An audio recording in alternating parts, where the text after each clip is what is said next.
Five experts say Hawaii's housing crisis isn't just about construction. Public services, schools, and commutes should all be considered. A Hawaii housing delegation saw the potential of transit-oriented development on a recent trip to Asia. Emily Cristobal has more. Singapore and Hong Kong are bustling megacities, both smaller in square footage than Oahu, but with 5 to 7 times the population. That population density means public transportation is a must for many. And when you look at how affordable housing is built, it shows. Fast, efficient, and convenient.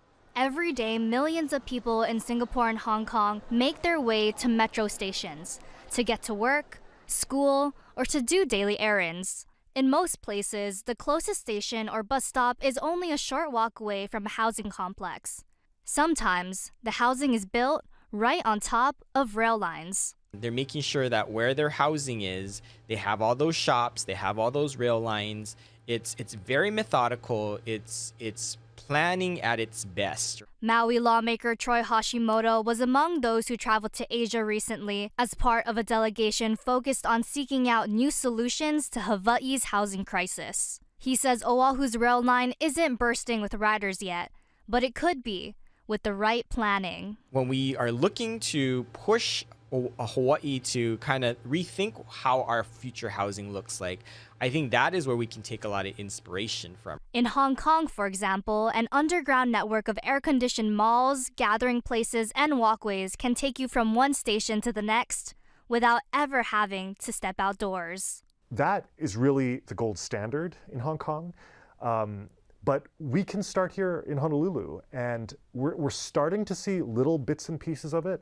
Bits and pieces, but not projects at the size and scale that Hawaii needs to address its shortage of affordable housing. For that, State Senator Stanley Chang says Hawaii needs an all-of-government effort, the public sector partnering with private developers to get new projects off the ground. I think the current rail alignment as we have it now is more of a bare bones skeleton type, but that means that we have the ability to start plugging things into it. The idea of building communities near major transportation hubs isn't new in Hawaii, but transit-oriented development has largely been more talk than action.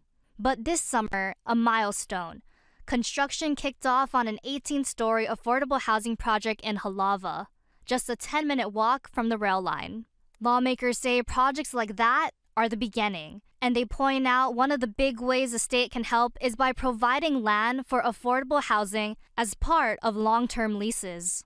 Now that the rail is already here, I think it's getting easier for people to see, oh yeah, I could live right by the station, walk to the station, and then get on the train to get to UH, or to get on the train to go to an office job downtown, or a job in Waikiki.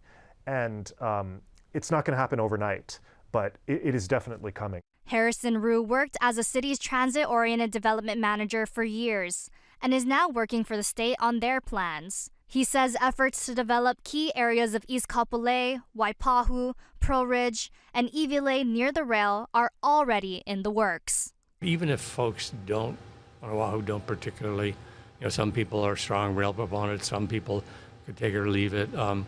But everybody seems to want neighborhood improvements, affordable housing, connected streetscapes. So when the plans are built on what people want, we've not had much pushback about the actual density, taller buildings, as long as they're addressing stuff on the ground that matters.